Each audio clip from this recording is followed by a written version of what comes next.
20 जानेवारी 2025 पासून संपूर्ण राजकीय वर्तुळात एक नवीन चर्चा सुरू झाली आहे. चर्चा सुरू झाली आहे ती शिवसेना शिंदे गटात नवीन उदयाची. शिवसेना ठाकरे गटाचे नेते संजय राऊत आणि काँग्रेस नेते विजय वडेट्टीवार या दोघांनीही केलेल्या वक्तव्यामुळे संपूर्ण राजकारणात खळबळ उडाली आहे. शिंदेच्या सातत्याच्या नाराजीमुळे भाजपा आता उदय सामंतांना शिवसेने शिंदे गटाचा नवा चेहरा बनवण्याच्या तयारीत आहे, असे दावे या दोन्ही नेत्यांकडून करण्यात आले आहेत. आता या सगळ्या गोष्टी कितपत खऱ्या आहेत किंवा किती खोट्या आहेत आणि भाजपा खरंच शिंदे गटाचा नवा चेहरा म्हणून उदय सामंतांची नेमणूक करेल का, या सगळ्या गोष्टी जाणून घेऊया आजच्या या व्हिडिओमध्ये. नमस्कार, मी सरी आणि तुम्ही पाहताय दैनिक राज्य लोकतंत्र. आता 20 जानेवारी 2024 रोजी सर्व राजकारणात खळबळ उडाली आहे. ही खळबळ उडवली आहे काँग्रेस नेते विजय वडेट्टीवार यांनी. विजय वडेट्टीवार काय म्हणाले ते पाहूया. आधी मंत्रिमंडळ विस्तार, यानंतर पालकमंत्री नेमण्यात आणि आता नेमलेले पालकमंत्र्यांना स्थगिती देण्याची वेळ आली. यावरून या सरकारमध्ये सगळं काही अलबेल नसल्याचं चित्र आहे. आज पालकमंत्री बदलतील, उद्या मंत्री उपमुख्यमंत्री बदलतील. ही परिस्थिती पाहून जनतेलाच या सरकारला स्थगिती द्यावी लागेल.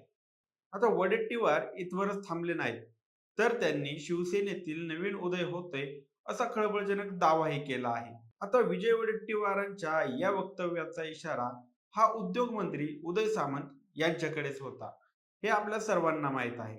आता अशात काँग्रेस सोबत इतर गोष्टीत भांडणारे संजय राऊत यांनी वडेट्टीवारांच्या वक्तव्याला मात्र रंग देण्याचं काम केलं आहे. खासदार संजय राऊत म्हणाले की उदय सामंत यांच्यासोबत 20 आमदार आहेत. ज्या वेळेस महायुतीला सत्ता स्थापन करताना एकनाथ शिंदे रुसले होते, तेव्हाच हा उदय होणार होता. पण एकनाथ शिंदेंना याची कल्पना आल्यामुळे त्यांनी झाकली मूठ 1.25 लाखाची. भाजपाचं फोडाफोडी हेच धोरण आहे. आता या दोन्ही नेत्यांच्या वक्तव्यामुळे संपूर्ण राजकारणात खळबळ उडाली होती. आता या दोन्ही नेत्यांच्या वक्तव्यामुळे संपूर्ण राजकारणात खळबळ उडाली होती. आता ही बातमी दावोसला गेलेले उदय सामंत यांना समजताच त्यांनी आपली प्रतिक्रिया दिली आहे. सामंत म्हणाले, मी दावोसला पोहोचल्यानंतर संजय राऊतांची प्रतिक्रिया पाहिली. संजय राऊतांनी केलेलं विधान पूर्णपणे खोटं आहे. हे राजकीय बालिशपणा आहे. एकनाथ शिंदेंनी जो राजकीय उठाव केला त्यावेळी मी त्यांच्यासोबत होतो आणि त्यामुळे मला दोनदा राज्याचं उद्योगमंत्रीपद मिळालं, याची मला जाणीव आहे.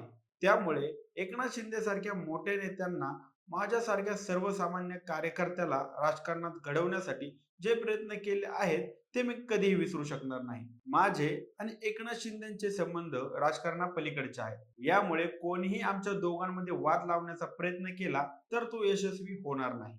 विजय वडेट्टीवार हे देवेंद्र फडणवीस यांना किती वेळा भेटले याचीही माहिती आपल्याकडे आहे, असं म्हणत सामंत यांनी विजय वडेट्टीवारांना प्रत्युत्तर दिलं आहे. आता उदय सामंतांनी जरी एकनाथ शिंदे यांचे भरभरून कौतुक केलं असलं तरी देखील राजकारणात आज काहीच अशक्य राहिलेलं नाही, हे आपल्या महाराष्ट्राने डोळ्याने अनुभवलेलं आहे. यापूर्वीही आपण पाहिलं की बाळासाहेब ठाकरे यांनी स्थापन केलेली शिवसेना फुटली आणि एक नाही तर 3-3 वेळा फुटली. दुसरीकडे शरद पवारांनी 98 साली स्थापन केलेली राष्ट्रवादी त्यांच्याच पुतण्याने फोडली.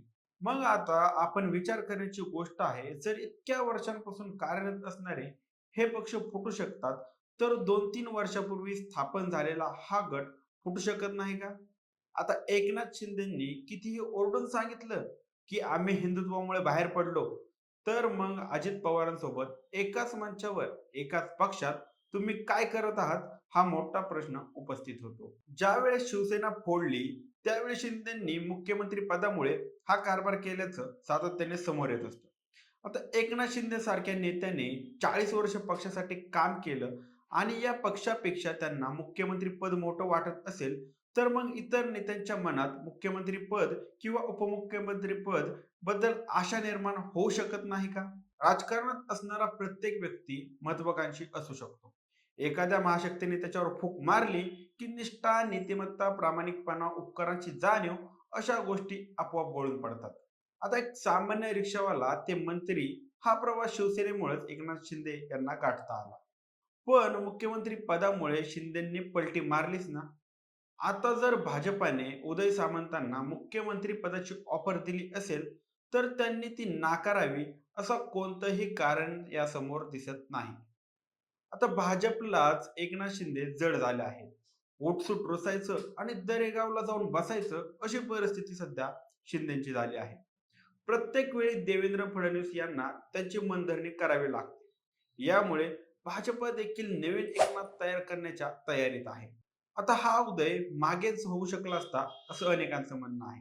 पण एकनाथ शिंदेचा तळागाळात असलेला संपर्क आणि मुख्य म्हणजे ते उद्धव ठाकरेंसारखे दरबारी नेते नाहीत. त्यांचा थेट छोट्यातल्या छोट्या कार्यकर्त्यांसोबत देखील संपर्क आहे. त्यामुळेच या कट कारस्थानाची भनक एकनाथ शिंदेला लागली असेल.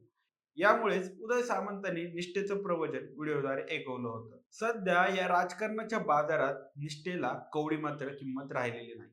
अशात उदय सामंत यांची निष्ठा किती काळ टिकून राहते हे पाहावं लागेल. बाकी व्हिडिओबद्दल तुमची काय मते आहेत?